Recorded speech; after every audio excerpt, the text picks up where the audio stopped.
세계적인 재벌들에게도 지금보다는 규모가 작았던 처음이 있었습니다.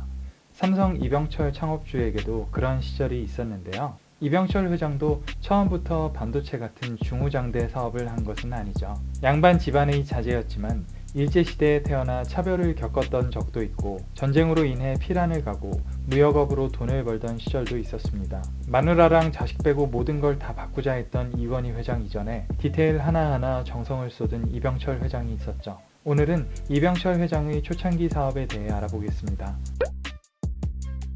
이병철 창업주의 최초의 사업은 쌀을 도정하는 정미 사업이었습니다.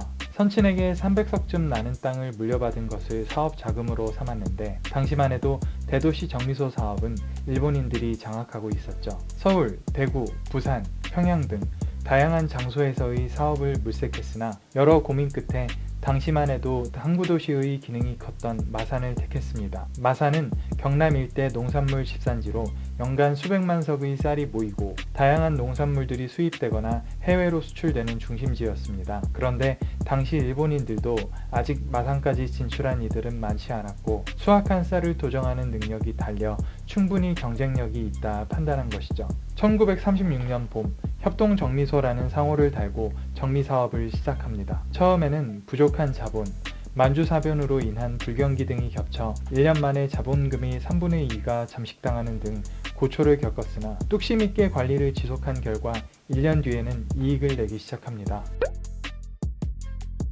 지금도 그렇지만 물류는 모든 사업의 핵심 요소 중 하나죠. 정미소를 성공적으로 끌고 가던 이병철 창업주는 물류에도 진출합니다. 일제시대에 국내에 자동차들이 도입되기는 했지만 당시 마산에는 여전히 운송용으로 쓸 트럭이 현저히 부족했습니다. 이미 비싼 돈을 주고 운수회사를 통해 쌀을 운송하고 있었고 쌀을 운송한 뒤 남는 시간에 다른 물류 일에 운임을 받는다면 회사 내에서의 비용 절감에 추가적인 수익도 기대할 수 있었죠. 마침 당시 일본인이 경영하던 운수회사 하나가 매물로 나왔는데 기존의 트럭 10대에 추가로 10대를 더 구매하여 운수 사업을 시작합니다. 이 창업주의 생각은 적중했고 사업은 순항하게 되었죠.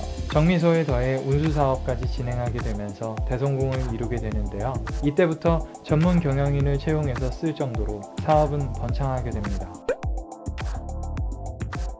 보통 사업에 성공한 사람들이 하는 재테크 중 하나가 부동산이죠. 이병철 창업주도 정미소 사업이 본궤도에 오른 뒤 부동산에 투자합니다. 요즘의 성공한 사업가들은 건물을 사는 것이 보통인데 당시만 해도 아직 농업이 주류 사업일 때이기도 했고 정미소 사업을 하고 있기도 했었던 관계로 토지를 사모읍니다. 아직 금융에 대한 개념이 제대로 정립되지 않을 때여서였는지 논을 매입하는 것은 요즘으로 치면 상상하기 어려울 정도의 수익률이었습니다. 1년 농사를 지은 뒤 나오는 수익이 인건비와 기타 경비를 제해도 연간 무려 16%에 이를 때였으니 계산 빠른 사람에게는 어마어마한 기회였죠. 은행 대출을 받아서 땅을 사고 1년 농사를 지어서 이자와 원금을 갚는데도 수익이 남는 사업이니 사기만 하면 돈을 벌었던 것이죠. 가슴 아픈 이야기지만 이런 고수익이 가능했던 것은 일제의 수탈과 관련됩니다. 당시 세계적인 공황에 더해 일제의 농민수탈 정책의 흥행으로 도시에서 살 길을 찾으러 떠나는 이농자들이 속출했다고 하는데 이로 인해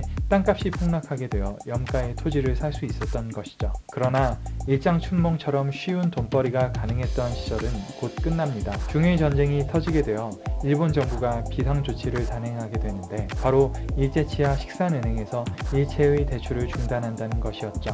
마산 200만 평 대지주로 거듭나 대구, 부산의 땅에도 투자하던 시기였는데 이 조치로 인해 토지 가격은 폭락하게 되고 부득이 모든 것을 정리합니다. 한때 200만 평에 이르렀던 부동산은 10만 평까지 줄어들게 되고 잘나가던 사업인 정미소와 운수회사까지 처분하게 되었다고 하니 젊은 날에 느꼈을 좌절은 어땠을까 싶습니다. 사업을 정리한 이 창업주는 사업 모색을 위해 중국 여행을 다녀옵니다. 대륙의 차원이 다른 상거래 규모를 보고 놀란 이 회장은 다양한 아이템들 중 첨가와 건어물 자파무역을 시작하기로 마음을 먹고 대구시 서문시장 근처에 삼성상회를 시작하게 됩니다. 대구에서 생산되는 첨가류, 포항의 건어물 등을 중국으로 수출하는데 이것이 오늘날 삼성의 모태가 되는 삼성상회인 것이죠. 중국과 만주로의 수출은 순조롭게 진행되어 곧 자금의 여유가 생깁니다.